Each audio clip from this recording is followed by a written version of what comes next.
people, united, will never be defeated. Hope is this. Hope is us, the people. Hope is when people gather to make change. Climate activist Greta Thunberg is back. After holding rallies virtually for more than a year, she's taking to the streets once again, challenging world leaders. Build back better, blah, blah, blah. Green economy, blah, blah, blah. Net zero by 2050, blah, blah, blah. Net zero, blah, blah, blah. Climate neutral, blah, blah, blah. Thunberg's Fridays for Future marches resumed last month and are gaining momentum ahead of the United Nations Climate Change Conference known as COP26 later this month. If you could fill in the blah, blah, blah, what words would you want to hear from these leaders? I mainly wouldn't want to hear words because we've heard many words, but as it is now, these words aren't really leading to anything. In 2019, Thunberg grabbed the world's attention by sailing to New York City on an emissions-free, solar-powered racing yacht to attend the United Nations General Assembly, giving what became one of the most memorable speeches in UN history. How dare you! You have stolen my dreams and my childhood with your empty words. You say you hear us and that you understand the urgency. But no matter how sad and angry I am, I do not want to believe that. Because if you really understood the situation and still kept on failing to act, then you would be evil, and that I refuse to believe.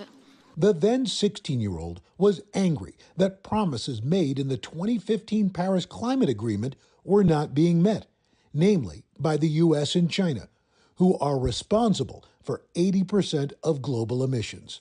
What would you say is the price of waiting as opposed to globally trying to take action, no matter how small or large? I think that already we are seeing devastating effects of inaction and of waiting. And if we continue to wait, that will only get worse. These damages will be irreversible. The UN says global warming has already pushed our planet into a code red for humanity. And Greta is challenging more than 100 countries to renew their vow to reduce carbon emissions by 2030 and actually fulfill those promises. What do you think it is going to take for that change to happen? It's a very big task that's ahead of us. We need to change social norms. One thing that it will take is honesty. We need to be honest about what we are doing, and we need to be brave, because if we do not start to treat the crisis like a crisis, then the people around us will not understand that we are in an emergency. So it's going to be interesting. President Biden has pledged to make a major reduction in U.S. greenhouse emissions in order to meet the goal of the Paris Climate Agreement.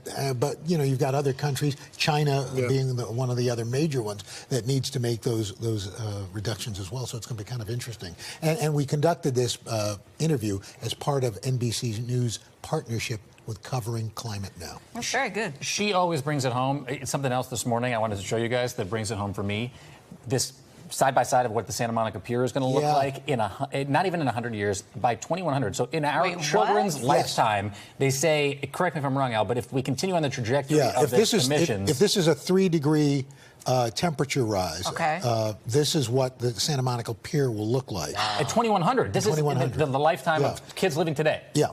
So all those businesses and homes, because of ice cap melt. That puts it in perspective. perspective. And if you go on the Climate Central website, they have a number of those comparisons. New York City, Washington D.C. I grew up going out there. It gave me the chills to see that. Yeah. Those are the kind of things I think that will resonate, because I think sometimes people almost lose sight of it. You almost hear climate change, and there are some like Greta who take it seriously, exactly. And then others just kind of say, okay, let me just recycle that and keep it moving. But it's so much more than that. It's already happening in cities like Miami, places like that, where you have blue sky flooding because of high tides, winds, and sea level rise. It was good. Hey, thanks for watching our YouTube channel. Find your favorite recipes, celebrity interviews, uplifting stories, shop our favorite deals, and so much more with the Today app. Download it now.